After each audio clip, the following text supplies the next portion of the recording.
Good morning. This is Don V with Truth Be Told, and we have a couple interesting reports we'd like to share with you. Sorry about most of the best stuff I have to put on my Rumble account with the same name, so be sure to look for that. It's completely free, doesn't cost a cent, and helps my channel grow. There, we still have free speech, but here the Facebook censors will put you in YouTube jail if you say the wrong thing. At any rate, without ado, please remember to subscribe. Most of the people who watch me aren't subscribers, and it really helps the channel grow and gets the information out. Moving on. It says, new San Francisco program will pay trigger-happy criminals a monthly salary not to shoot each other. Yeah, you heard that just right. In an effort to reduce massive spike in crime this year, the city of San Francisco will be testing a new program that will pay 10 individuals who are at a high risk of shooting someone up to $500 a month if they do not pull the trigger. Only the left would think of such an asinine story. Beginning in October, the Dreamkeeper Fellowship San Francisco initiative to redirect funding into the black community will pay 10 trigger-happy people a base salary of $300 every month as long as they don't shoot up the neighborhood. Recipients of the cash can earn a bonus of up to $200 if they have a job, are in school, or by being a mediator in situations that could lead to violence. And no, in case you were wondering, this isn't a satirical piece, meaning for the Babylon Bee. It's what the mindless left considers progress.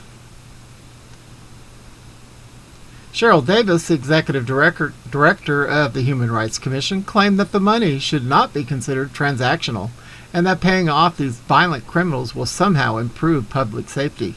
Yeah, until they demand a raise. It's not necessarily as cut and dry as folks may think. It's not as transactional as here's a few dollars so you don't do something bad, but it really is about how you help us improve public safety in the neighborhood. These small investments can transform the lives of individuals, but they can also transform communities. The money for the program is coming out of the taxpayer's pocket because radical San Francisco Mayor London Breed decided to defund millions from the police and funnel it into the black community. Over $120 million will be allocated to ridiculous restorative justice programs such as this one. The cutting of the police budget and other terrible policies have predictably caused violent crime to skyrocket in the city. San Francisco has experienced a doubling of shooting victims compared to this same time last year, jumping from 58 through the first 8 months in 2020 to 119 so far in 2021. City officials agreed to start paying off these criminals with bribes, partly because a similar program, Operation Peacemaker Fellowship, had supposedly been successful in reducing gun violence when it was tried in Richmond, California, over a decade ago. A study published in 2019 in the American Journal of Public Health described the 2010 test run.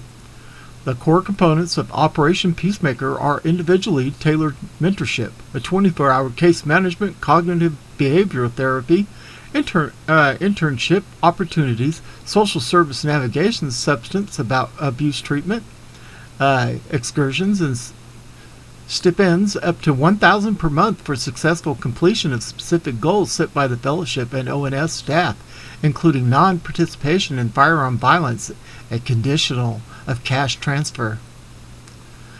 The results were inconclusive, even according to the researchers who said the program may have been effective in reducing firearm violence, but also could have increased nonviolent crimes in the process.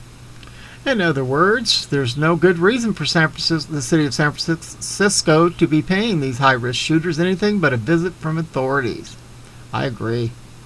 How does the city even identify these individuals who are predisposed to shooting others? Did they recently shoot someone already? Throw them in jail then. This is nonsense. Oh my word. What are these leftist pieces of garbage going to think of next? Alright. On the red state, Joe Biden just had his worst 24 hours of polling and there's no end in sight. Joe Biden's, the former VP, is collapsing. That's been my supposition for the last several weeks of chaos, most starkly illustrated by what happened in Afghanistan, where America still remained abandoned and 13 U.S. service members were murdered. It's not just foreign policy, though. Inflation woes have only worsened, while COVID deaths are now higher today than they were at this time last year when DJT was president. We were promised a return of competency, normacy, and the end of the pandemic. What we got was the current mix of ineptitude, predictable as it may have been, given the Washington establishment's prior track record. Now we are starting to get consistent data points showing that the supposition regarding all that turmoil and failure has become reality. Biden's, I'm not saying that word, is indeed collapsing, and unlike the Taliban's foreseeable advance in Afghanistan, it's happening far quicker than anyone could have predicted. Here's Biden's polling situation in just the last 24 hours. And the little excerpt here, this is now clear. The last three polls before this were 43, 46 Emerson, and 42 Ramsden. Okay, Biden also dropped to just 44% approval in the latest ABC News Washington Post poll. That makes 4 polls showing him 46% or below in just the last day.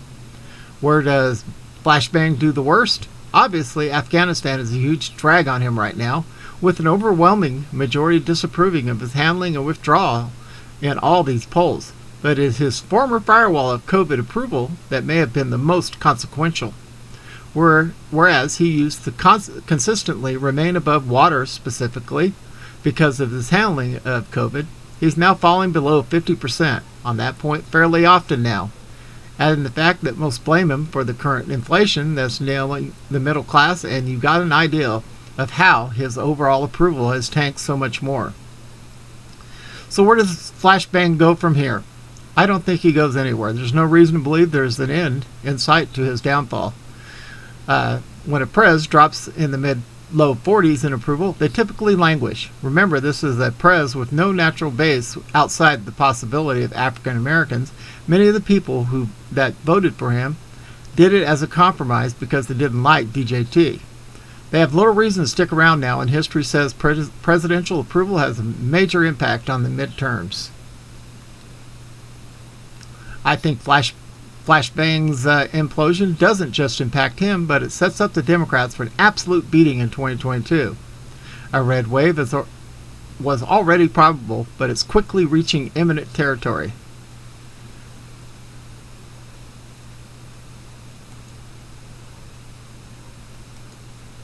Well, guys, things are really happening in the background. I don't know if you watched Amanda Grace's latest report from God, and we got some really big things happening.